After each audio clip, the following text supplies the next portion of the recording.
Good morning students. हम कर रहे थे क्लास 7 के चैप्टर नंबर 4 के एनसीईआरटी क्वेश्चंस हमने कर लिए थे और इस चैप्टर के हमारे एक्स्ट्रा क्वेश्चंस रह गए थे। तो इस चैप्टर की हमने रीडिंग भी की थी। अगर आपको कोई भी रीडिंग वगैरह में कुछ भी डाउट हो तो आप मुझसे पूछ सकते हो, ठीक है। तो अभी हम इस चैप्टर के ये वाले क्वेश्चंस हमने एनसीईआरटी वाले किए थे, ठीक है। तो इस चैप्टर की हमने फिल इन दी ब्लैंक्स वगैरह की थी, मल्टीपल क्वेश्चंस किए थे और मैच दी कॉलम किए होंगे। अगर आपने ये सभी कर लिए होंगे आपने सॉल्व अपनी कॉपी बुक पे। तो अभी हम इस चैप्टर के एक्स्ट्रा क्वेश्चंस करने हैं हमने। तो क्या है हमारा फर्स्ट एक्स्ट्रा क्वेश्चन है, इनको आपने नोटबुक पे नोट डाउन करना है और आपको ये एग्जाम्स में भी आएंगे ये क्वेश्चंस, ठीक है। तो फर्स्ट क्वेश्चन है हमारा, the radiations in cars are painted black, explain why. जो रेडिएशंस होती है कार्स की, in cars are painted black, तो उनको ब्लैक पेंट क्यों किया जाता है, ठीक है। इसका आपको रीजन बताना है। तो since the black bodies are better radiations, तो क्या होता है जो ब्लैक बॉडीज होती है उनकी बेटर रेडिएशंस होती है। So due to the reason radiations in car are painted black, ठीक है। अभी आप रेडिएशंस का कुछ करना चाहते हो, रेडिएशन रीजन शो करना चाहते हो, ठीक है। तो क्या होगा, आप सबसे देखोगे सबसे एफिशिएंट कौन सी चीज़ है, ठीक है। तो कौन सा कलर है, ठीक है। तो since the black bodies are better radiations, तो क्या होती है जो ब्लैक बॉडीज होती है उनकी रेडिएशन सबसे बेटर होती है। So due to the reason radiations in cars are painted black, तो इसी रीजन से जो कार्स की जो हमारी कार होती है, ठीक है, उसके रीजन को ब्लैक पेंट किया जाता है, ठीक है। ये इजी से एक आपको ये वाले क्वेश्चन 1 या 2 मार्क्स में आ सकते हैं, ये आपको मल्टीपल में भी आ सकते हैं ये, ठीक है। कौन सा रीज़न होता है ऐसे भी आ सकता है, ठीक है। आप सभी क्वेश्चंस को ऐसे किया करो, मल्टीपल क्वेश्चंस के लिए भी और 1-2 मार्क्स के क्वेश्चन के लिए भी। वैसे तो मैं आपको करवाती हूँ आगे, ठीक है, तो फिर भी आप इसको अच्छे से देखा करो एक बार। तो सेकंड क्वेश्चन हमारा क्या है, second question our, it is prefer to use 2 thin blankets rather than 1 thick, explain the reason। तो हम 2 thin blankets को, it is prefer to use 2 thin blankets, तो हम प्रेफर क्यों करते हैं 2 thin blankets को rather than 1 thick, तो एक्सप्लेन द रीज़न। तो क्या होगा, हमने रीज़न एक्सप्लेन करना है हम क्यों प्रेफर करते हैं, ठीक है। तो आंसर क्या हो गया हमारा, चलो देखते हैं। In case of 2 thin blankets there is an air gap, ठीक है। 2 जो थिन ब्लैंकेट्स होते हैं उनमें एयर गैप होता है, ठीक है, विच does not allow heat pass out from the body. तो वो क्या करता है, वो हीट को अलाउ नहीं करता बाहर जाने के लिए, ठीक है, बॉडी में से पास करने के लिए, ठीक है। It is not as a such in case of 1 thick blankets, but ये एक thick blanket case, thick blanket में के केस में ये सब नहीं होगा, ठीक है। तो क्या करेगा, वो है हीट है जो हमारी, ठीक है, उसको उसमें एयर गैप होगा, ठीक है, एयर गैप है तो उसमें does not allow heat pass out from the body, तो वो क्या करेगा, हमारी बॉडी से हीट को बाहर नहीं जाने देगा। And it is not as a such in case of 1 thick blankets, but जो थिक ब्लैंकेट होगा उसके केस में ये सब नहीं होगा, ठीक है। उसने एयर के लिए एक ट्रैप बना दिया, ठीक है, एयर की, अगर उसने एयर के लिए ट्रैप बना दिया तो वो क्या होएगा, वो हीट बाहर नहीं जा सकेगी, ठीक है। अगर हीट बाहर नहीं जा सकेगी तो क्या होएगा, वार्म प्रोवाइडनेस होगी हमें, ठीक है, तो ठंड नहीं लगेगी, हीट को पास आउट होने से ये रोकेगा, ठीक है, अलाउ नहीं करेगा, ठीक है। तो ये यही इसका रीज़न है, आपको समझ आ गया होगा, ठीक है। तो क्या लिखोगे आप, in case of 2 thin blankets there is an air gap which does not allow heat pass out from the body and it is not as a such in case of 1 thick blankets. तो अभी आप इसका ऐसे answer किया करोगे, ठीक है। तो थर्ड क्वेश्चन है हमारा, is it temperature of every person is 37 Celsius. तो इन्होंने क्या पूछा है कि जो सभी पर्सन है उनकी बॉडी का टेम्परेचर 37 डिग्री सेल्सियस है, ठीक है, हमने पढ़ा था ना। तो क्या होता है, हमने पढ़ा था कि ये वाला जो 37 डिग्री टेम्परेचर होता है वो एवरेज टेम्परेचर होता है, ठीक है। अगर किसी भी नॉर्मली जो पर्सन है, ठीक है, आप उनका उनका टेम्परेचर 37 डिग्री होता है, लेकिन अगर हमें सम टाइम फीवर हो जाए, किसी का लो होता है, किसी का हाई होता है, ठीक है, तो ये क्या होता रहता है, चेंज होता रहता है, ठीक है। अभी हम देखते हैं जो मैंने आपको समझाया उसको आंसर की लैंग्वेज में कैसे लिखना है। तो is it temperature of every person is 37 degree Celsius, तो क्वेश्चन हमारा ये था, तो आंसर में क्या लिखोगे, नो। तो नो में फर्स्ट लिखो, know the body temperature of every person is not 37 degree Celsius, वही लिखा हुआ है जो मैंने आपको बोला है, ठीक है, कि सभी एवरी जो सभी पर्सन्स हैं उनकी बॉडी का टेम्परेचर 37 डिग्री सेल्सियस नहीं होता है, ठीक है। तो it is a average temperature of human body is a person, ठीक है। तो क्या होता है ये एक एवरेज टेम्परेचर होता है, मीन की कॉमन टेम्परेचर होता है, ठीक है। मोस्टली इतना होता है, ये एवरेज टेम्परेचर होता है। It could be slightly highly और स्लाइटली लोअर, तो क्या होता है, ये स्लाइटली हाई हो जाता है और स्लाइटली लो हो जाता है। कभी ये 37 डिग्री सेल्सियस से कम हो जाता है और 37 डिग्री से बढ़ जाता है, ठीक है। तो क्या हो गया, एवरी जो सभी पर्सन्स है उनकी बॉडी का टेम्परेचर ऑलवेज 37 डिग्री नहीं हो सकता है, क्योंकि ये एक एवरेज टेम्परेचर है, ठीक है। कॉमनली यही होता है लेकिन ऑलवेज नहीं होता है, ठीक है। तो ये स्लाइटली हाई भी हो जाता है और स्लाइटली लो भी हो जाता है, ठीक है। अभी पता चला आपको क्यों नहीं होता है। तो हमारा फोर्थ क्वेश्चन है, we are advise to use an umbrella when you get out in the sun comment, तो हम जब सन के नीचे जाते हैं, घर से बाहर जाते हो, ठीक है, अभी आप देख रहे हो हमारा समर सीजन चल रहा है, अब कितनी धूप होती है ना, ठीक है। तो अभी क्या आप थोड़ा सा बाहर जाना, फेस कवर करके जाते हो, ठीक है। तो कभी कभी अम्ब्रेला लेके जाते हो, कुछ भी ऐसे मतलब अपनी रिक्वायरमेंट के अकॉर्डिंग लेके जाते हो आप, ठीक है। तो आपको बताना है वी आर यूज टू, हम अम्ब्रेला क्यों लेके जाते हैं, इस बात पे कमेंट करना है, ठीक है। We are use an umbrella to protect us from the heat coming from the sun in the form of radiations, तो क्या होता है, सन से हीट आती है, आपको पता ही है ये तो, ठीक है। जो सन से हीट आती है डायरेक्टली आती है, ठीक है, उसमें रेडिएशंस होती है, ठीक है। उसमें बैड रेडिएशंस भी होती हैं, गुड रेडिएशंस भी होती है। जो बैड रेडिएशंस होती है वो हमारे लिए अच्छी नहीं होती है, ठीक है। तो वो क्या कर सकती है, स्किन एलर्जीज वगैरह, ठीक है। तो कभी कभी फेस को काला भी बना देती है, ठीक है। थोड़ा सा आपको ऐसे लगेगा, ऐसे नहीं काला बना देती पूरा, थोड़ा सा मतलब आपको इफेक्ट लगेगा।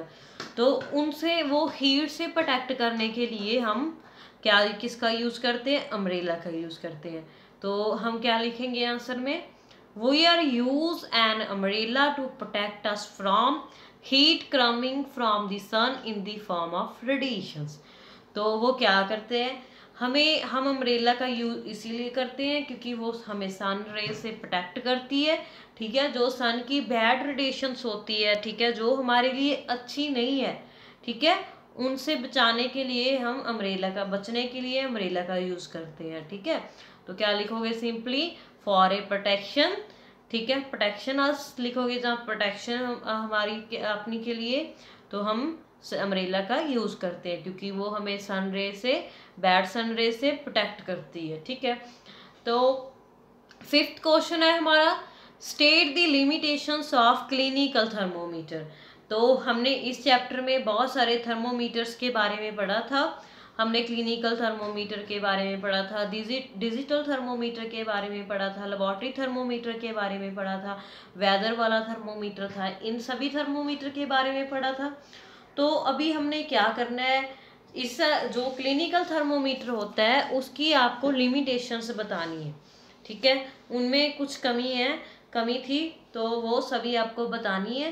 तो देखते हैं कौन कौन सी इसमें लिमिटेशंस है। तो फर्स्ट देखो, the clinical thermometer can not be used for measuring the temperature of any object more than 40 2 degree Celsius. तो क्या होता है क्लिनिकल थर्मोमीटर में?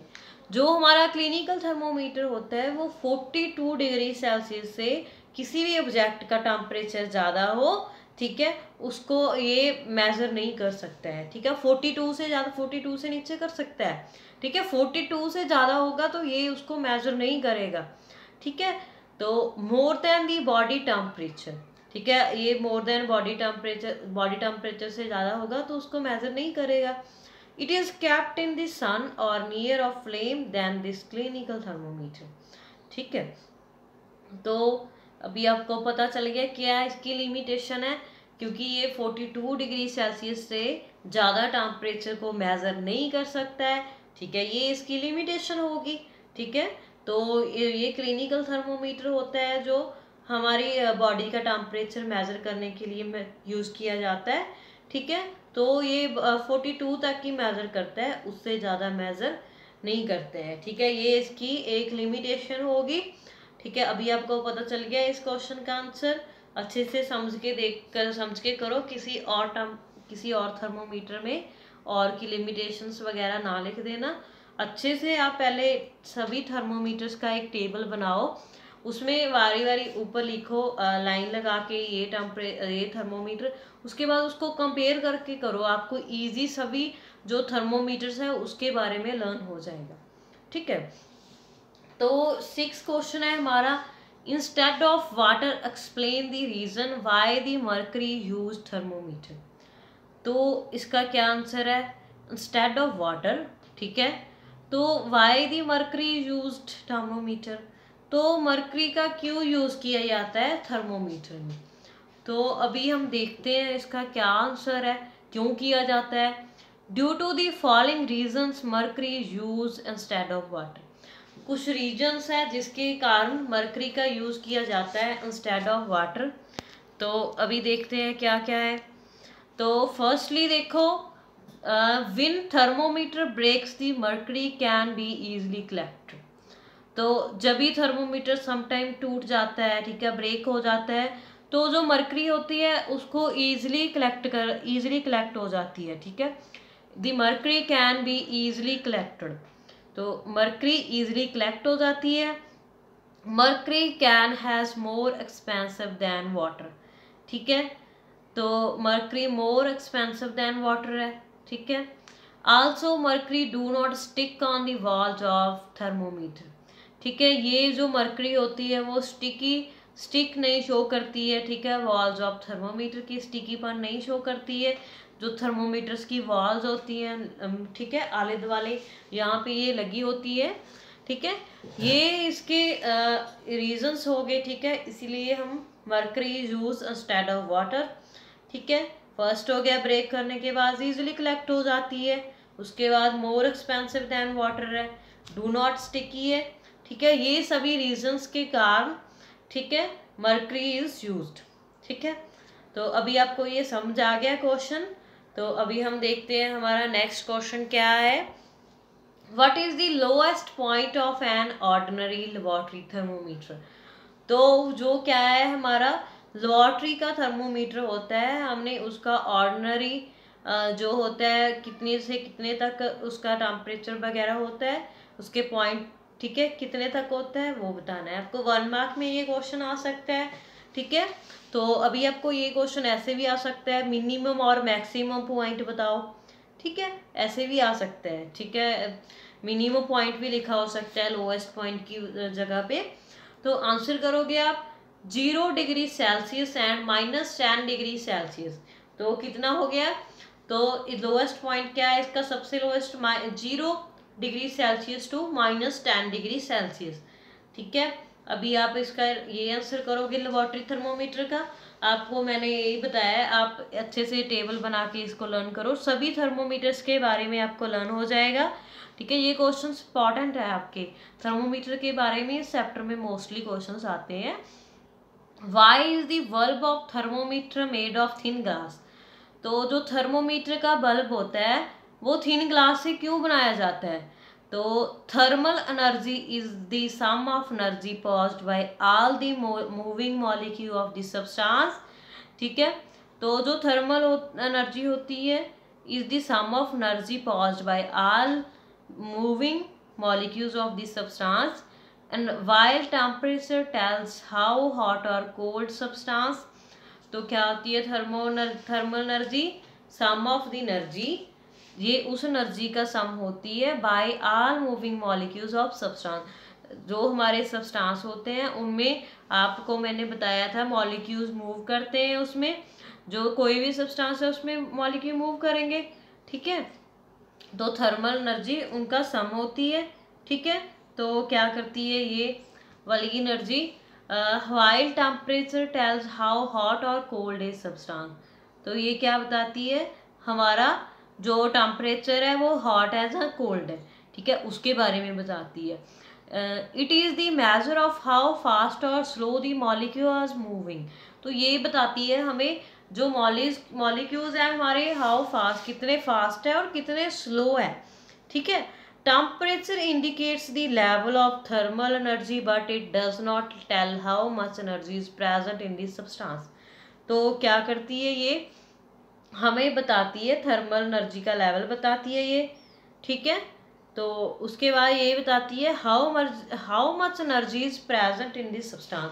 तो सब्सटेंस में कितनी एनर्जी प्रेजेंट है, ठीक है, ये सब हमें ये बताती है थर्मल एनर्जी। तो ये आपको अभी आपके क्वेश्चंस हो गए, अभी आपको ये पता चल गया, ठीक है। इस चैप्टर के ये 9 एक्स्ट्रा क्वेश्चंस है, आपने करने हैं ये, तो इनको लर्न भी करना है अच्छे से। तो अभी देखो हम फर्स्ट करते हैं इसके चैप्टर की फिल द ब्लैंक्स नहीं, मल्टीपल क्वेश्चंस है, सॉरी। तो फर्स्टली देखो हमारा क्या है, an example of the conductor of heat is. तो हमें कंडक्टर की एग्जाम्पल बतानी है, कंडक्टर ऑफ हीट की। तो हमने पढ़ा था चैप्टर में कंडक्टर ऑफ हीट क्या होते हैं, ठीक है। हमने पढ़े थे ना कौन कौन से अच्छे कंडक्टर्स ऑफ हीट है जिनमें से जो हीट को कंडक्ट करते हैं। तो फर्स्ट ऑप्शन देखो, एल्युमिनियम, वुड, प्लास्टिक। तो हमने क्या पढ़ा था? प्लास्टिक जो है हमारा बैड कंडक्टर है, वुड भी बैड कंडक्टर है। तो क्या ऑप्शन रह गया हमारा? एल्युमिनियम, ठीक है। एल्युमिनियम क्या है? Good conductor of heat. देखिए मैंने हाईलाइट किया हुआ है, ठीक है, आप इसको देखो, ठीक है, ये हाईलाइट किया हुआ है मैंने एल्युमिनियम। तो इसका आंसर क्या आ जाएगा? एल्युमिनियम आ जाएगा। An example of the conductors of heat is. तो अभी आपने बताना है कंडक्टर्स ऑफ हीट की एग्जाम्पल बतानी है। फर्स्टली देखो प्लास्टिक दिया हुआ है, हमने लास्ट क्वेश्चन में भी इसको एलिमिनेट किया था प्लास्टिक को, ठीक है। तो नेक्स्ट क्या दिया हुआ है? आयरन दिया हुआ है, ठीक है। तो उसके बाद क्या दिया हुआ? वुड दिया हुआ है, वुड को भी हमने एलिमिनेट किया था। तो लास्ट में क्या रह गया? आयरन। तो iron is good conductor of heat, ठीक है। तो नेक्स्ट इज देखो, an example of insulators of heat is. तो इंसुलेटर्स क्या होते हैं? हमने पढ़ा था इंसुलेटर्स वो होते हैं जो अपने अंदर से हीट को बिल्कुल पास होने नहीं देते, that are the bad conductor of heat. तो फर्स्ट देखो हमारा क्या है? वुड दिया हुआ है, हमने वुड को ऊपर ही पढ़ा था कि वुड जो है वो बैड कंडक्टर ऑफ हीट है। आयरन है, आयरन तो गुड था, एल्युमिनियम भी गुड था, ठीक है। तो अभी इसका क्या आंसर आ जाएगा इंसुलेटर का? जो वुड है वो अपने अंदर से हीट को बिल्कुल पास होने नहीं देता, तो वो हीट इंसुलेटर में, वुड इंसुलेटर में आ जाएगा, ठीक है। Would is the bad conductor of heat, ठीक है। तो अभी आप देखो हमारा फोर्थ क्वेश्चन है, an example of insulators of heat is. तो हमने इंसुलेटर ऑफ हीट इज की एग्जाम्पल बतानी है, ठीक है। Aluminium, plastic, iron. तो हमने पढ़ा था इंसुलेटर एल्युमिनियम और आयरन तो गुड कंडक्टर्स हैं, तो क्या आ जाएगा? प्लास्टिक आ जाएगा इसका। The hotness of an object is determined by it's. किसी भी ऑब्जेक्ट की हम हॉटनेस कैसे डिटरमाइन करते हैं, कैसे फाइंड करते हैं? तो फर्स्ट ऑप्शन देखो हमारा, नेदर ए और बी। Second is pressure, both A and B. तो डी इज टेम्परेचर। तो अभी देखो आप बोलते हो टेम्परेचर इस बॉडी का इतना है, तो क्या आ जाएगा? टेम्परेचर इसका आंसर आ जाएगा। मैंने हाईलाइट किए हुए हैं वो ही इसके आंसर्स हैं। Temperature of boiling water cannot be measured by dash thermometer. तो टेम्परेचर किसी भी हमें बॉइलिंग वाटर का मेजर करना है, हम किससे कैनॉट बी मेजर, किससे मेजर नहीं कर सकते, सेल्सियस में या क्लिनिकल में, क्लिनिकल में मेजर नहीं कर सकते। Temperature is measured in degree, तो टेम्परेचर को हम किस डिग्री में मेजर करते हैं, सेल्सियस में मेजर करते हैं, ठीक है। Next is land breeze blow during, जो लैंड ब्रीज होती है, हमने सी ब्रीज लैंड ब्रीज इन टॉपिक के बारे में पढ़ा था, तो हमने देखा था लैंड ब्रीज में क्या होता है और सी ब्रीज में डिटेल में किया था हमने, ठीक है।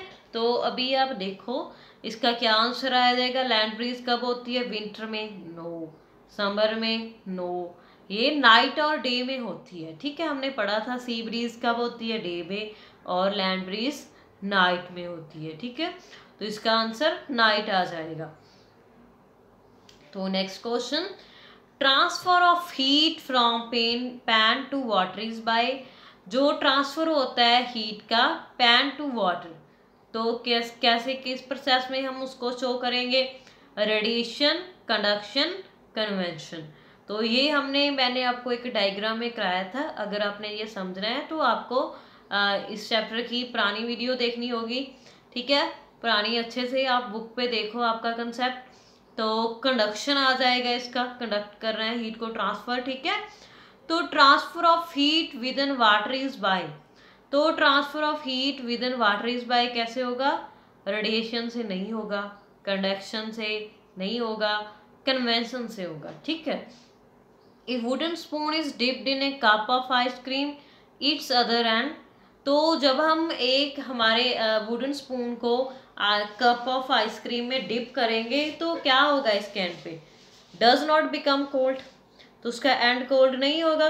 Become cold by the process of convention, तो नहीं होगा ये। Become cold by the process of radiation, ये भी नहीं होगा। Becomes cold by the process of conduction, तो हमने क्या पढ़ा था, जो उसका वुडन का स्पून है वो बैड कंडक्टर ऑफ हीट है, तो क्या होएगा, वो डज नॉट बिकम कोल्ड, ठीक है। तो ये हमारे इस चैप्टर के क्वेश्चंस हो गए हैं। आपको जो आगे टेस्ट होंगे क्लास में उसमें भी यही आपके मल्टीपल क्वेश्चंस आएंगे, तो आप इनको अच्छे से किया करो, ठीक है। ये आपके एग्जाम्स में, सीबीएसई एग्जाम्स में जो फर्स्ट 20 मल्टीपल क्वेश्चंस है उसमें आपको दिखेंगे, ठीक है। तो थैंक यू।